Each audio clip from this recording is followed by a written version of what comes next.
Hello everyone and welcome to Assam Wisdom Exams. So today we will be taking another 10 MCQs of modern Assamese language and this will be the part 2 of the series. So let's start the session. The question number 11. Who among the following was the first editor of Jonaki?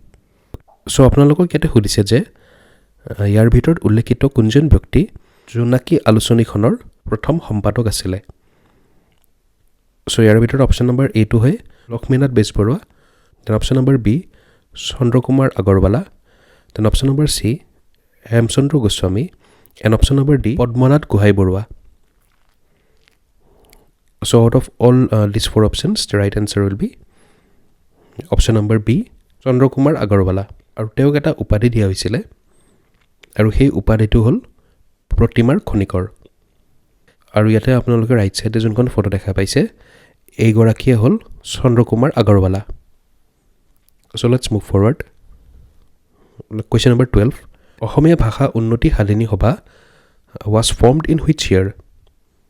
So ইয়াতে আপোনালোকক সুধিছে যে অসমীয়া ভাষা উন্নতি সাধিনী সভা নামৰ যোনটো সংস্থা আছিলে সেই সংস্থাটো কোনটো চনত গঠিত হৈছিলে? So ইয়াৰ ভিতৰত option number A 1890,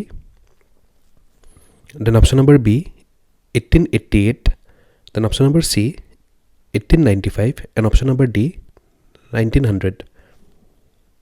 So out of all these four options, the right answer will be option number B, that is 1888. And this magazine is considered to be a precursor to Assam Sahitya Sabha. So let's move forward. Question number 13. The first romantic poem, Bon Quarry, is written by. So ইয়াতে আপোনালোকক সুধিছে যে ইয়াৰে ভিতৰত উল্লেখিত কোনজন ব্যক্তিয়ে প্ৰথমটো ৰমন্যাসিক কবিতা লিখিছিলে? So option number A Hemchandra Goswami, option number B Chandrakumar Agarwala, then option number C Hemchandra Barua, আৰু option number D Lakshminath Bezbaroa. So এই চাৰিটা অপচনৰ ভিতৰত the right answer will be option number B Chandrakumar Agarwala. So এই যোনখন ফটো আছে এইখনে হ'ল চন্দ্ৰকুমাৰ আগৰৱালাৰ আৰু আমি এই ফটোখন অলৰেডি চাইছোঁ in question number 11. So let's move forward. O মোৰ আপোনাৰ দেশ is written by. আপোনালোকক ইয়াতে সুধিছে যে O মোৰ আপোনাৰ দেশৰ নামৰ কবিতাটো ইয়াৰে ভিতৰত উল্লেখিত কোনজন ব্যক্তিয়ে লিখিছে? So option number A Hemchandra Goswami, then option number B Chandrakumar Agarwala, then option number C Hemchandra Barua, আৰু option number D Lakshminath Bezbaroa. So আমি right answer টো চাওঁ option number D Lakshminath Bezbaroa. So মই ভাবোঁ এই কুৱেশ্যনটোৰ উত্তৰ আমি সকলোৱে জানো, কিন্তু মই ইয়াতে এই কুৱেশ্যনটো এইকাৰণে লৈছোঁ কাৰণ কেলে কিছুমান এডিশ্যনেল ফেক্ট কিছুমান ডিছকাছ কৰি আছোঁ. এই যোনটো কবিতা আছিলে অ' মোৰ আপোনাৰ দেশ, এইটো প্ৰথমতে পাব্লিছ হৈছিলে এখন অসমীয়া আলোচনীত আৰু সেই অসমীয়া আলোচনীখনৰ নাম হ'ল পাহি, আৰু এই কবিতাটোত সুৰ দিছিলে কমলা প্ৰসাদ বৰৱালাই. আৰু আমি এই কথাটো সকলোৱে জানো যে অ' মোৰ আপোনাৰ দেশটো হ'ল আমাৰ state anthem.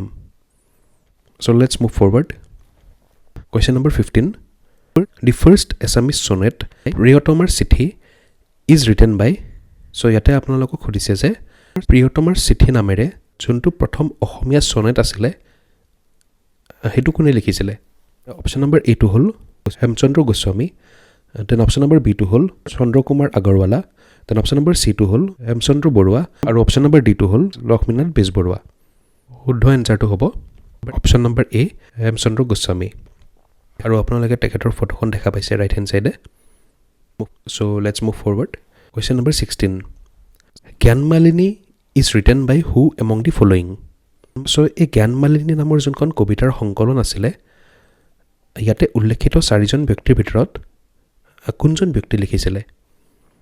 So option number A Hemchandra Goswami, option number B Mofizuddin Ahmed Hazarika, option number C Hemchandra Barua, আৰু option number D Lakshminath Bezbaroa. So the right answer will be option number B Mofizuddin Ahmed Hazarika. So আপোনালোকে তেখেতৰ ফটোখন দেখা পাইছে ৰাইট হেণ্ড চাইডে. So let's move forward. Question number 17. The title ভাঙনি Konwar is এট্ৰিবিউটেড two চ' ইয়াতে আপোনালোকক সুধিছে যে ভাঙনি কোঁৱৰ নামেৰে কোনজন ব্যক্তিক জনা যায় চ' ইয়াৰ ভিতৰত অপশ্যন নম্বৰ এ হ'ল Hemchandra Goswami then option number B হ'ল Mafizuddin Ahmed Hazarika option number C হ'ল আনন্দ চন্দ্ৰ আগৰৱালা আৰু অপশ্যন নম্বৰ ডি হ'ল লক্ষ্মীনাথ বেজবৰুৱা চ' ইয়াৰ ভিতৰত শুদ্ধ উত্তৰটো হ'ব option number C Anand Chandra Agarwala কিয় তেখেতক ভাঙনি কোঁৱৰ নামেৰে জনা যায় চ' আমি যদি চাওঁ তেওঁ কিছুমান বিদেশী কবিতা আছিলে চ' সেইবিলাক যেতিয়া অনুবাদ কৰিছিলে তেওঁ সেই কবিতাৰ মৌলিকতা যোনটো আছিলে সেইটো বজাই ৰাখিছিলে আৰু যেতিয়া তেওঁ কবিতাখিনি অনুবাদ কৰিছিলে তাতে শুদ্ধ অসমীয়াৰ ব্যৱহাৰ কৰিছিলে আৰু ইয়াতে যোনখন ৰাইট হেণ্ড চাইডে ফটো আছে সেইগৰাকী ব্যক্তিয়ে হ'ল Anand Chandra Agarwala so' let's move forward question number 18 the poem Pachowan Pratima is written by who among the following Pachowan Pratima নামৰ যোনটো কবিতা আছে ইয়াৰে ভিতৰত উল্লেখিত 4জন ব্যক্তিৰ ভিতৰত কোনজন ব্যক্তিয়ে লিখিছিলে option number A Ailadhar Rajkhowa option number B Mafizuddin Ahmed Hazarika option number C Anand Chandra Agarwala আৰু option number D Lakshminath Bezbaroa so' ইয়াৰে শুদ্ধ উত্তৰটো হ'ব option number A Ailadhar Rajkhowa Ailadhar ৰাজখোৱাক নিজৰাৰ কবি নামেৰেও জনা যায় আৰু আপোনালোকে ৰাইট হেণ্ড চাইডে 13খন ফটো দেখা পাইছে so' let's move forward question number 19 poem Alakananda is written by Alakananda নামৰ যোনটো কবিতা আছে ইয়াৰে ভিতৰত উল্লেখিত 4জন ব্যক্তিৰ ভিতৰত কোনজনে লিখিছে option number A Hemchandra Goswami option number B Chandra Kumar Agarwala option number C Nalinibala Devi আৰু option number D Jatindranath Duwara আৰু এই 4টা অপশ্যনৰ ভিতৰত শুদ্ধ উত্তৰটো হ'ব option number C Nalinibala Devi আৰু আপোনালোকে ৰাইট হেণ্ড চাইডে তেখেতৰ এখন ফটো দেখা পাইছে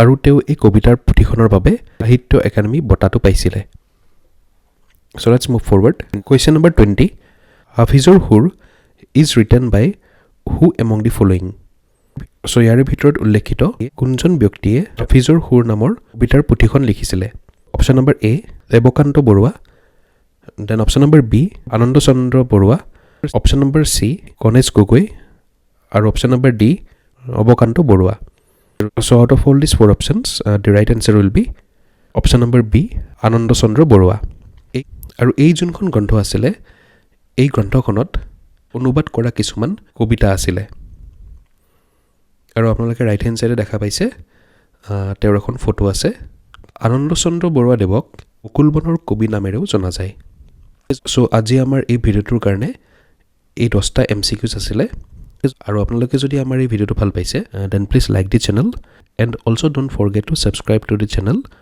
stay tuned and thanks for ৱাচিং